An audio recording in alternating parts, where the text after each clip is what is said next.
Have you ever seen a movie where someone falls asleep and wakes up to a life that's completely different? That happened to me in real life, but I didn't snuggle under my covers and wake up with Tom Hanks. 18 years ago, I dozed off behind the wheel of my car with my youngest daughter in the passenger seat. And just like that, our lives radically changed.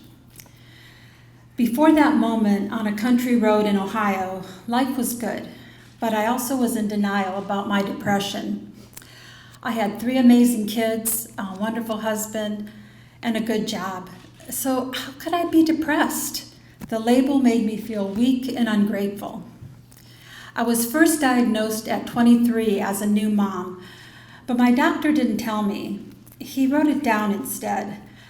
Maybe I wasn't ready to hear it yet. I certainly did not understand it. And when I read the diagnosis a few years later, I thought he was wrong. I kept denying my depression.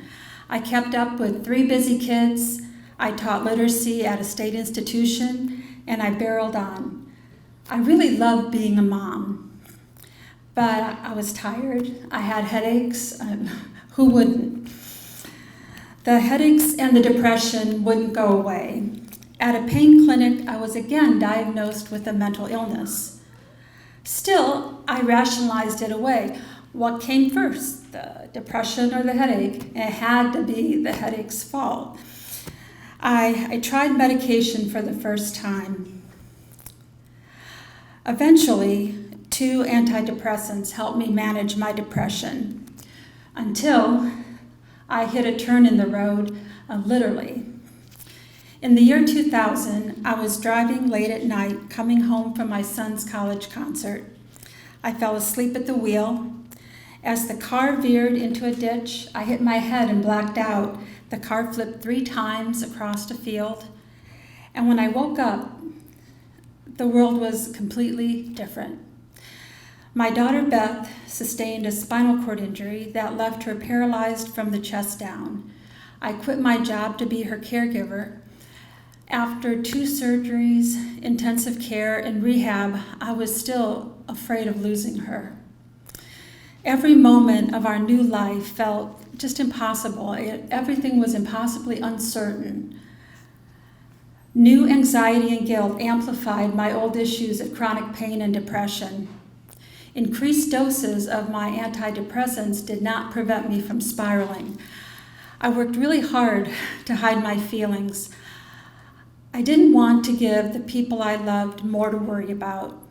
Especially, I felt like I accomplished that spectacularly well with the car accident. And I thought that if I gave in to my emotions, I wouldn't be able to function. And I desperately needed to help Beth. That's why I got out of bed in the morning.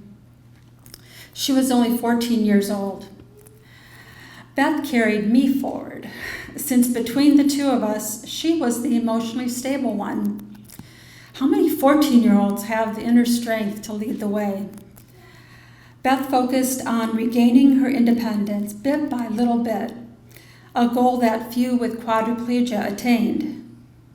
Sometimes we need someone strong to lead the way. I wish I had reached out for help right after her injury. I started counseling several months after. At the first session, I hoped for a little peace, with more ahead, but it wasn't that simple.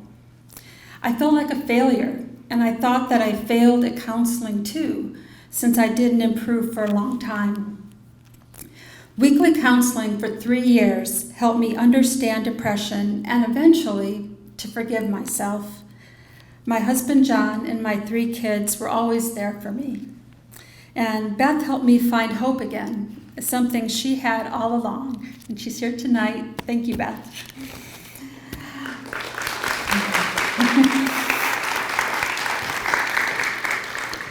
We shared unexpected and incredible adventures, from our small town in Ohio to Harvard and around the world. She's a swimmer, a Paralympian, and a health policy lawyer in DC, and an active volunteer and mentor.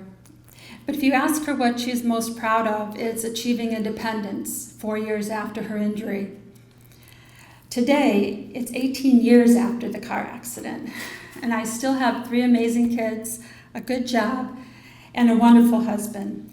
He's not Tom Hanks, but he's better, much better, because he's also my best friend. I volunteer as a peer mentor and disability advocate. My headaches continue, but my depression is managed with the help of prescriptions. It feels like a kind of success. I love my job as a writer. I published 50 articles in 16 different media since 2016, and I write a weekly blog. And I'm excited to share that I signed my first book contract in September with a traditional publisher. That publisher received my last query letter of 58 over 3 years. And my memoir, Struggling with Serendipity, will be released this spring.